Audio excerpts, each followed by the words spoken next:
I'm Marty Mako at Brock University.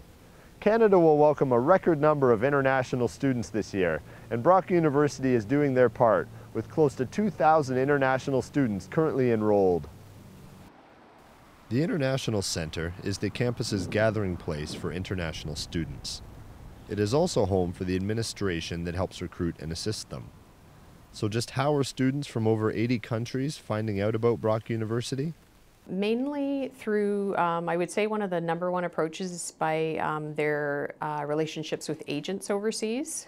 And that is quite a common model, in fact, that parents and students, especially, for example, in our top country, China, that is what they look for when they want to have a go-to person in their own country on the ground that they can find out about schools overseas.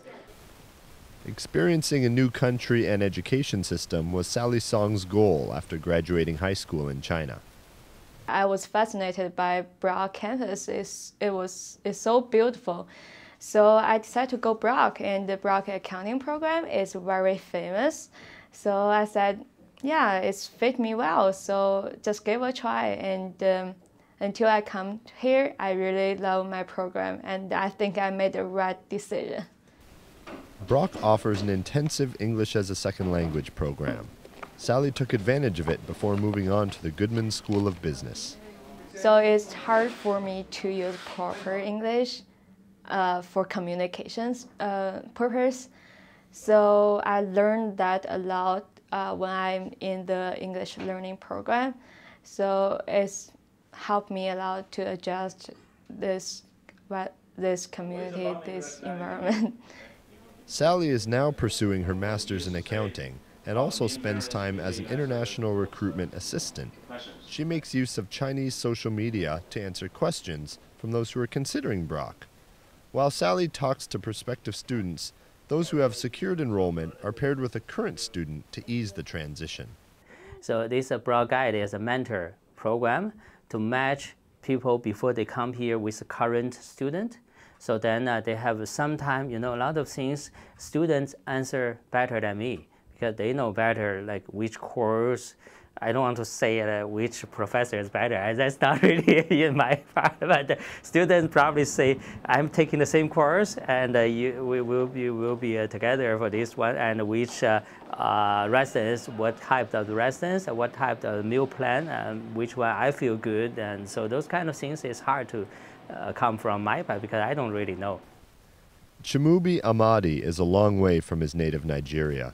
Chimubi and other international students appreciate the small things that help them the instant they arrive in Canada. First of all, I ran into International Students Booth in Toronto. That's the airport there.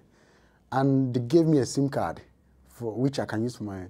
And till now, they still send me messages and follow up on me. So for me, it's a very big thing, It was as if they were waiting for me. I called home with their phones. I was very happy with that. Kusha Tamasebipur came to Brock with a Bachelor's of Computer Engineering from a top university in Iran. Well, I think I really recommend to all people, whether if they want to stay in their country or not, well, gaining experience in different countries, meeting people from different cultures is a very valuable experience, once-in-a-lifetime experience, which help people learn a lot. Brock's target of having 10% of the student population coming from outside of Canada has been met.